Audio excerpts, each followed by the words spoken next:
Have you reached a point where nothing hurts the way it once did, yet nothing truly excites you either? Life feels strangely quiet, steady, almost neutral.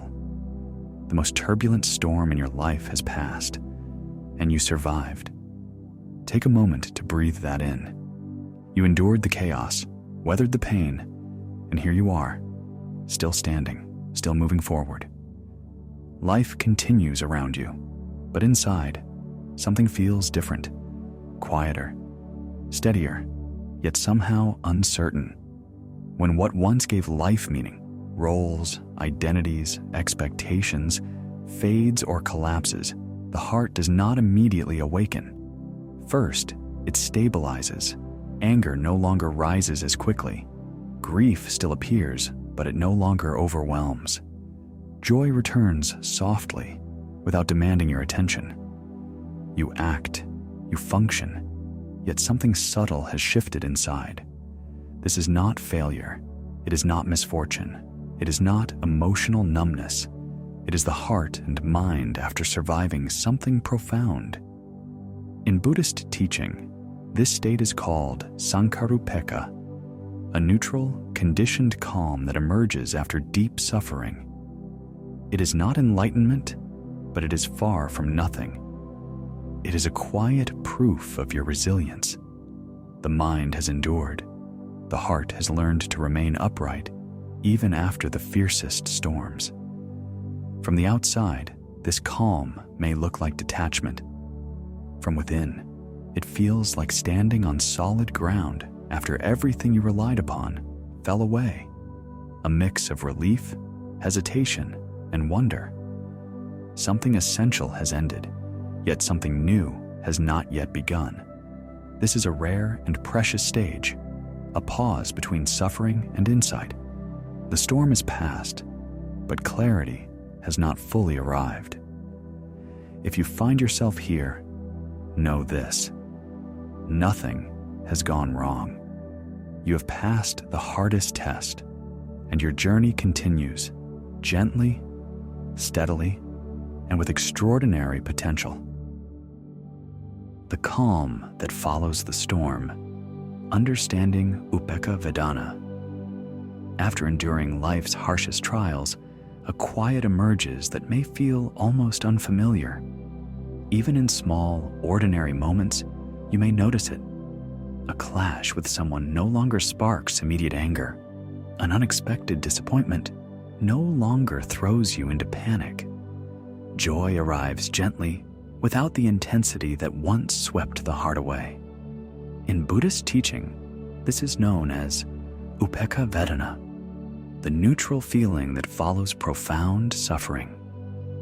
Often described as neither pleasant nor painful, it arises naturally after surviving life's most turbulent periods, the kind of darkness often called the dark night of the soul. This calm is not enlightenment, nor the radiant clarity of perceiving impermanence or the emptiness of self. It is not liberation, nirvana, and yet it carries profound significance. It reveals the mind's remarkable capacity to endure, to remain steady even after the fiercest storms. The Buddha described experience in three qualities: sukha, pleasant; dukkha, painful; and adukkama sukha, neither pleasant nor painful. Upekkhā Vedanā arises precisely in this third domain. It is a state in which the mind observes each moment without being drawn toward joy or repelled by sorrow. This neutrality is not indifference. It is subtle stability, a ground where the heart can recover and the mind can notice itself clearly. Imagine someone who has faced betrayal, loss, or grief so profound that each day once felt like a battlefield. In the aftermath, they awaken to a world that is still messy, belongings scattered, routines disrupted, structures unsteady. Yet the storm inside has quieted. The surroundings have not yet recovered, but the heart has begun to settle. The mind, once tossed by extremes, observes without being swept along. Anger, panic, and despair no longer dominate every decision. Life continues, and the heart beats in measured time. This is not apathy or resignation. It is resilience. Within this resilience lies a subtle wisdom, the ability to act with clarity, to navigate life's chaos without being driven by passion or fear. In ordinary moments, this quiet stability reveals itself subtly. Emotions that once overwhelmed you now arise and fade without control. Pleasure is experienced fully, but without clinging. Discomfort is noticed without dominating the mind. The pull of the external world no longer feels urgent. Crowds, celebrations, or social bustle may seem distant, almost unnecessary. The mind naturally turns inward, exploring its own rhythms and quiet spaces. Joy arises from within, independent of circumstance. Inner peace is not taught or forced.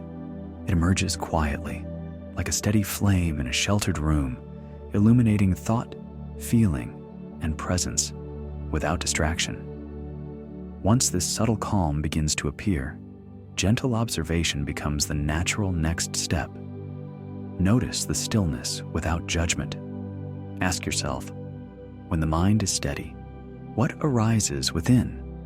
Am I truly awake to these sensations, or merely moving through life unreactively? This practice is not about forcing change or striving for extraordinary states. It is about recognizing the mind as it is, stable, quiet, and observant. Upekkhā Vedanā is not the end, not liberation, but a threshold for conscious growth. Through this attentive presence, quiet stability becomes more apparent. Memories of loss or pain no longer surge with overwhelming intensity.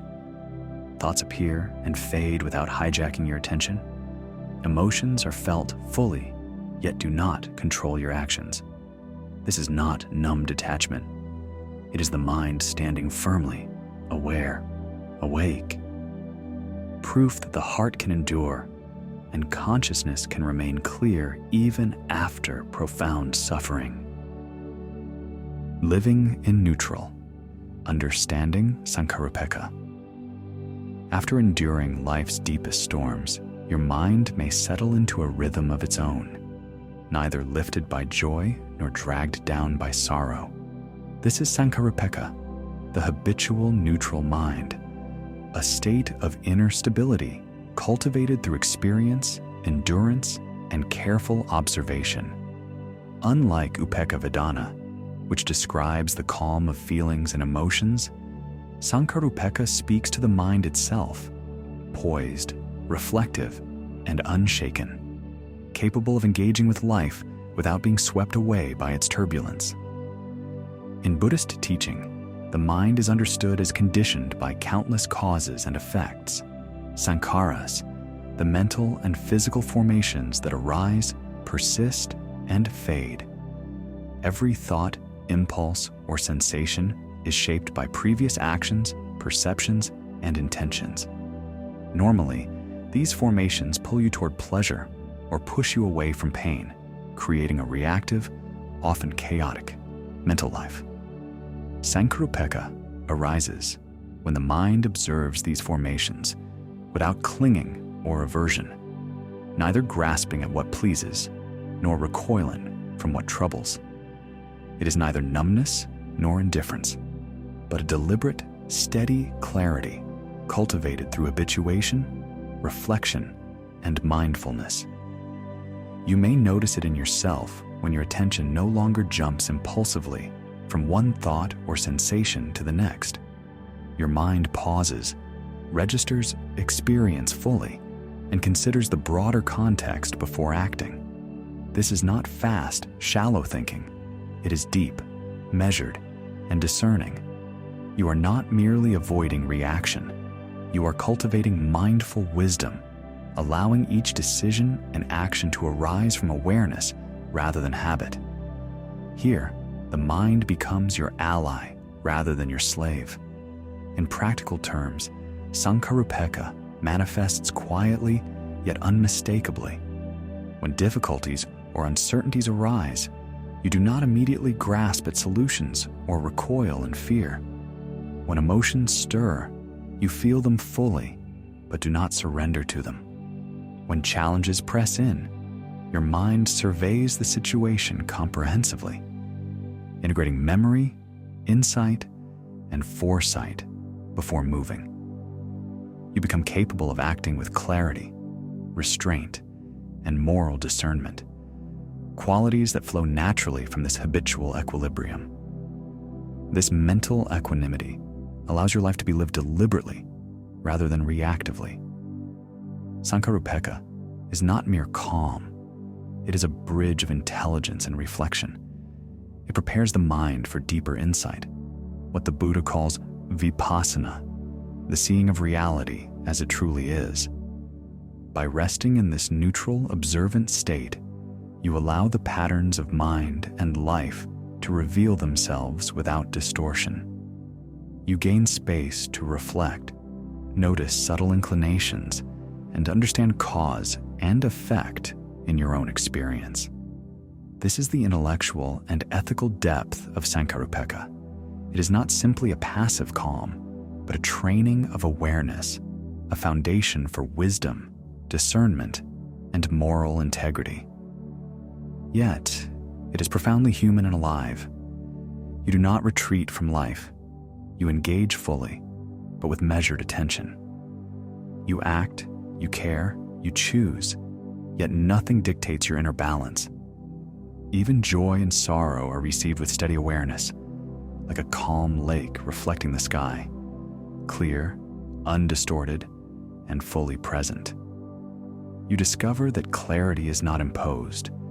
It emerges naturally when the mind rests in careful observation, free from habitual rush or attachment. Saṅkhārupekkhā is not permanence. Life continues to test and emotions will arise. But by cultivating this mind-level neutrality, you develop resilience, depth, and clarity. You are no longer swept away by habitual reactions. You can respond deliberately, with ethical insight and calm wisdom. This is the mind after enduring life's fiercest trials, steady, attentive, and fully alive. It does not cling, it does not rush, yet it holds the power to engage with life profoundly. Here, in this grounded neutrality, you witness the mind itself, resilient, aware, and profoundly human. The neutral mind, a bridge, not the destination. When you have survived the darkness, when joy has not yet returned and clarity still feels distant, do not panic. This is the stage everyone must pass through. The neutral mind, Saṅkhārupekkhā, like clearing the past and waiting for the next train to the future, it is neither the end nor a final destination. Yet within this quiet space lies extraordinary potential. The calm you now inhabit after enduring life's fiercest trials is real, tangible, and deeply stabilizing. Life still moves, responsibilities persist, and emotions surface, yet a new steadiness has emerged. You notice the patterns of thought, the echoes of old pain, and the subtle tug of desire. Yet you are not pulled into reaction. This is the essence of neutrality. A mind that does not cling, a consciousness that survives without being trapped. However, this bridge is not the peak of insight. It is tempting to mistake calm for liberation, to believe muted reactions or emotional neutrality equate to awakening. Saṅkhārupekkhā does not confer omniscience, profound wisdom, or freedom from the conditioned mind. It is a product of endurance and experience, not deep understanding. The mind is calm, yes, but it has not yet illuminated its own nature.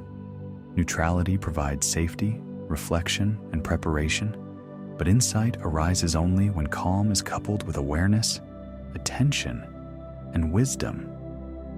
This is a training ground of mindfulness.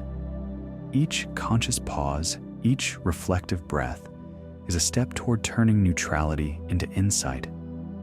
Daily life becomes your classroom. When frustration arises, you pause. When emotion surfaces, you observe. When tasks demand focus, you engage fully, noticing your mind's subtle patterns. Here, the neutral mind is not passive. It is active, alive, and perceptive. Think of this stage as a bridge connecting two worlds: the world of survival, where suffering has been endured and processed, and the world of conscious insight, where the mind begins to see clearly, act deliberately, and awaken to reality. Without this bridge, the path forward may feel chaotic or unattainable. With it, your mind has a stable foundation from which observation and understanding can grow. This space is fertile soil, full of latent potential. Life may still bring challenges, setbacks, or unforeseen loss, yet your mind has learned to meet these experiences with composure. You can act with clarity, integrity, and compassion, even before insight fully blooms. Each moment of observation, each conscious pause, each gentle awareness of thought and feeling is an act of empowerment, a preparation for the next stage of awakening. Do not fear the neutrality you feel. It is not a void. It is a sacred stage of endurance, reflection, and maturation, honoring your survival and preparing the ground for insight. The neutral mind is a teacher. It whispers of patience, resilience, and the latent wisdom that emerges when suffering has been fully experienced. Walk this bridge with attention, courage, and compassion. Observe, reflect, and act with clarity.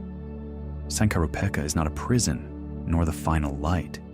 It is a passage, a preparatory stage, a bridge to mindful awareness, and a reminder that the next phase of insight and conscious awakening awaits naturally, gently, and powerfully.